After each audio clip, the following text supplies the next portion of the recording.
Hello guys, welcome to my YouTube channel PCS hub. तो कैसे हैं आप लोग। तो शुरू करते हैं आज का ये इंपॉर्टेंट लेक्चर जो कि वेस्ट होगा on the waterfalls of Bihar. Bihar के प्रमुख जलप्रपातों के बारे में आज का हमारा जो लेक्चर है वो आधारित होगा। तो सबसे पहले आज शुरू करने से पहले हम लोग एक कोट से शुरुआत करेंगे और आज का जो कोट है वो है first you make habit and then habit makes you. क्या मैंने कहा? First you make habit and then habit makes you. तो पहले आप किसी चीज को अपनी दिनचर्या की पार्ट बनाते हैं, आपकी डेली लाइफ स्टाइल का हिस्सा बनाते हैं और बाद में वो जो प्रोसेस है, वो जो एक्टिविटी है वो आपको बनाती है। आपको बनाने का सेंस है आपके जीवन को एक अच्छे रास्ते पर अग्रसर करती है। You will reach at the peak of success. आप सक्सेस के जेनिथ पर पहुंचते हैं, माउंटेन के टॉप पर पहुंचते हैं अगर वो आपकी हैबिट, आपकी जो डेली दिनचर्या है वो आपकी अगर अच्छी है, सही तरीके की है। जैसे कि मैं आपको बता रहा हूं बात, जैसे आपने एक हैबिट बनाया कि पढ़ने का, तो आप अगर रोज पढ़ने की हैबिट डालेंगे तो एक 3-4 दिन बाद आपका ऑटोमेटिक 5-6 दिन बाद पढ़ने में ऑटोमेटिक मन लगने लगेगा। और जब आपका पढ़ने में मन लगेगा तो आपके लिए पॉजिटिव रिजल्ट्स लेके आएंगे। पॉजिटिव रिजल्ट्स, आपको सिलेक्शन मिलने लगेगा। आप जो भी एम करके बैठे हैं, जो भी आपकी लाइफ का गोल है, जो भी ऑब्जेक्टिव है, आप उसको अचीव कर पाएंगे। तो आपने पढ़ने का हैबिट बनाया तो आपको वो अच्छी जगह ले रहा है। तो पहला आपका हैबिट रीडिंग, राइटिंग, स्टडिंग का बनाया, पढ़ने का, तो आपको सक्सेस की ओर ले जा रहा है। अगर आपने किसी गलत चीज की हैबिट बना ली, मान लीजिए आपने यू स्टार्टेड ड्रिंकिंग, आप दारू पीने लगे, कुछ सिगरेट पीने लगे या कुछ ऐसी भी एक्टिविटी की हैबिट बना ली, तो आपको क्या करेगा? वो आपको बनाएगा। इन द सेंस कैसे बनाएगा? आप मान लीजिए सिगरेट पीते हैं तो आपको वेरियस प्रॉब्लम्स होंगी, कैंसर जैसी बीमारियां हो सकती हैं, आपको उससे डील करना पड़ेगा। आप अगर मान लीजिए कोई टॉक्सिक सब्सटेंस ले रहे हैं, जैसे कि आप मान लीजिए वाइन ले रहे हैं, बियर ले रहे हैं, तो ये आपको निगेटिवली इंपैक्ट करेगी, आपकी मेंटल हेल्थ पे इंपैक्ट करेगी। तो इस टाइप की चीजें जो है आपको निगेटिव, गलत रास्ते की ओर अग्रसर कर देंगी। तो इस कोट का सेंस यही है कि फर्स्ट यू मेक हैबिट, मतलब अगर आप सही चीज को अपनी दिनचर्या का, अपने डेली रूटीन का पार्ट बनाएंगे तो वो चीजें आपको सही एक अच्छे रास्ते की ओर ले जाएगी, ताकि आप जीवन में जो भी आपकी ऑब्जेक्टिव्स हैं, गोल्स हैं, आइडियाज हैं, उनको आप अचीव कर पाएंगे। तो इसलिए जैसे अगर पढ़ने में कभी मन ना लगे तो 3 दिन 4 दिन पढ़ के देखिए, वो आपकी हैबिट धीरे धीरे बन जाती है। कोई भी चीज आप जैसे मान लीजिए फोन चला रहे हैं तो आप 1 घंटे अगर रोज चला रहे हैं तो आपकी हैबिट बन जाती है। फिर आप उसको उस टाइम पे और कहीं यूटिलाइज करना आपके लिए बहुत मुश्किल हो जाता है। क्यों? क्योंकि आपकी हैबिट है। लेकिन आप अगर 4 दिन 5 दिन उसको करके देखिए तो ऑटोमेटिक आप उससे फिर निकल जाएंगे और उसके बाद वो चीजें आपको दिक्कत नहीं करेंगी। तो क्योंकि हमारे हैबिट पे जब बन जाता है तो हमारे मेंटल पे, वो ब्रेन में जो है वो एक प्रोसेस डेवलप कर देता है कि वो बताता रहता है कि आपको इस टाइम पे यही करना है, इस टाइम पढ़ना नहीं भैया, खेलना है, खेलना है, खेल, मोबाइल चलाना। तो इस टाइप के प्रोसेस क्या करते हैं? आपके मेंटल इंपैक्ट करते हैं, ताकि जो भी आपकी मेंटल थिंकिंग है वो उसको इंपैक्ट कर देते हैं और आपको उस टाइम पे, उस समय को उसी चीज में यूटिलाइज करने का मन करता है जिसकी आपकी हैबिट है। तो अगर आप सही चीज की हैबिट बनाएंगे then it will you will able to reap fruitful results. और अगर आपकी जो हैबिट है वो निगेटिव है, गलत है, तो आपको negative result you have to pay that for. तो आपको उसके लिए चुकता करना होगा, मतलब उसके लिए आपको भारी नुकसान उठाना पड़ेगा कि अगर हैबिट गलत है। तो इसलिए आप लोग सही हैबिट बनाएंगे तो positive result, bad habit negative result. तो ये तो था आज का कोट, मैंने ऐसे ही बता दिया। शायद ये थोड़ा बहुत आपके लिए अच्छा वर्क करे, मोटिवेशन दे कि आप 3-4-5 दिन पढ़ के देखिए, उसके बाद ऑटोमेटिक आपका मन लगने लगेगा। अगर मन नहीं लग रहा है किसी कारण से तो आपने कहीं अपने दिमाग को गलत जगह डाइवर्ट कर लिया है, उस डाइवर्जन से अपने दिमाग को पॉजिटिव जगह ले आइए। और बस शुरू के वो जो पहले दिन पढ़ने का प्रोसेस होगा या शुरू के 1 घंटे 2 घंटे बहुत बोरिंग लगेगा, क्योंकि लगेगा क्या करने को कह दिया गया। लेकिन जैसे जैसे आप 1-2 दिन 3 दिन 4 दिन थोड़ा सा अपने पथ पर वापस लौट आएंगे, अपने रास्ते पर, तो आपके लिए फिर कॉमन फिनोमेना बन जाएगा। तो इसलिए आप लोगों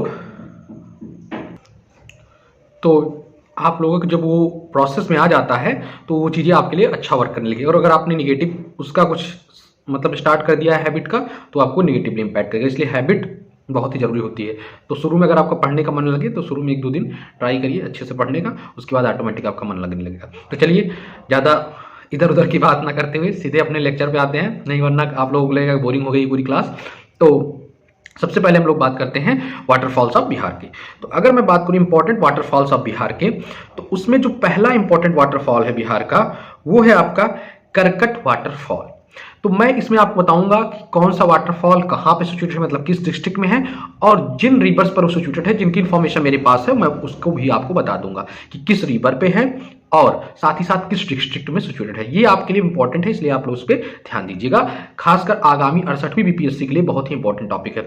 तो अगर मैं बात करूं करकट वाटरफॉल के बारे में, तो Karkat waterfall is situated in Kaimur district of Bihar. Next if we talk about next waterfall then it is Telhar waterfall.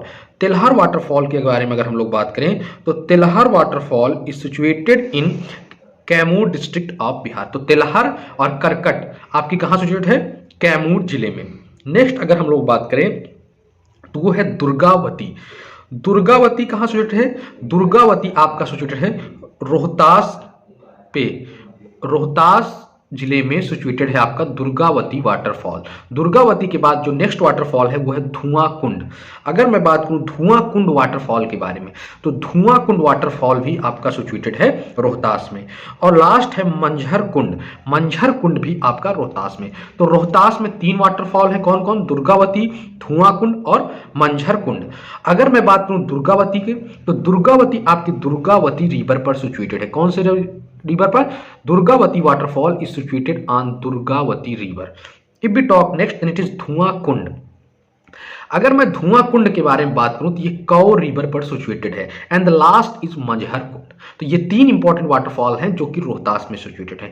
Next famous waterfall जो है वो है काकोलत वाटरफॉल। कौन सा? Kakolat waterfall which is situated in Nawada district of Bihar. Kakolat जलप्रपात कहाँ है? नवादा जिले में, बिहार के। तो ये तो थे शुरू के 6 इंपॉर्टेंट वाटरफॉल। आइए कुछ और इंपॉर्टेंट वाटरफॉल के बारे में जानते हैं जो बॉर्डर्स पर सिचुएटेड हैं राज्यों के, स्पेशली मतलब बिहार और सराउंडिंग जो स्टेट्स हैं, सराउंडिंग जो राज्य हैं उनके बॉर्डर्स पर। तो अगर हम लोग बात करें नेक्स्ट तो वो है जिभर कुंड वाटरफॉल। कौन सा? Jibhar Kund waterfall which is situated on Phulwaria river. Jibhar Kund जो वाटरफॉल है वो सिचुएटेड है फुलवारिया नदी पे। नेक्स्ट बात करूं मैं तो है अस्कलधारी। अस्कलधारी जो वाटरफॉल है वो सिचुएटेड है border of UP MP Bihar. Uttar Pradesh not Uttar, wrong pronunciation, Uttar Pradesh, Madhya Pradesh और बिहार के बॉर्डर पर सिचुएटेड है Askaldhari waterfall. Next is Parasdih waterfall. If we talk about Parasdih waterfall then it is situated on the Paras river. Paras नदी पर आपका है पारसडीह वाटरफॉल। पारसडीह नदी पर आपका सिचुएटेड है Paras waterfall. Next is Sukhlahri. Sukhlahri Baba Sukhlahri. Sukhlahri waterfall क्या नाम है? सुखलहरी, सुख को लहरें, सुख लहरी, सुख की लहरें। सुख लहरी जो है वो कनहर रिवर पर सिचुएटेड है। कौन से? कनहर रिवर पर सिचुएटेड है आपकी Sukh Lahri. Sukh Lahri is situated in the Kanhar river at the border of UP and Bihar. UP और बिहार के बॉर्डर पर सिचुएटेड है Sukh Lahri. And the last is Tamsin waterfall. If we talk about Tamsin waterfall that is situated on Mahan river, Mahan या Mahane river which lies on the Jharkhand and Bihar border. तो झारखंड और बिहार के border पर situated है तामसिन जलप्रपात जो कि महाने या महान नदी पर स्थित है। थोड़ा बहुत इंग्लिश हिंदी का प्रोनाउंसिएशन अलग होता है इसलिए कंफ्यूज मत होइए। महान नदी पर सिचुएटेड है तामसिन जलप्रपात। सुखलहरी कनहर रिवर पर at the border of UP Bihar. Parasdih Paras नदी पर। Askaldhari UP MP Bihar border पर एंड जिभर कुंड फुलवारिया नदी पर। तो ये तो थे इंपॉर्टेंट वाटरफॉल्स ऑफ बिहार जो आपके एग्जाम के पर्सपेक्टिव से बहुत इंपॉर्टेंट थे। तो ये तो था complete lecture about the various waterfalls या जिसे हम जलप्रपात कहते हैं सिचुएटेड इन द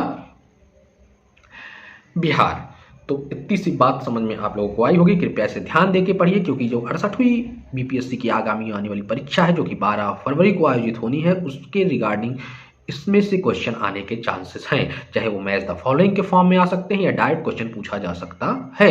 तो इसलिए आप लोग इसको ध्यान देके पढ़ें। So this is all for this video.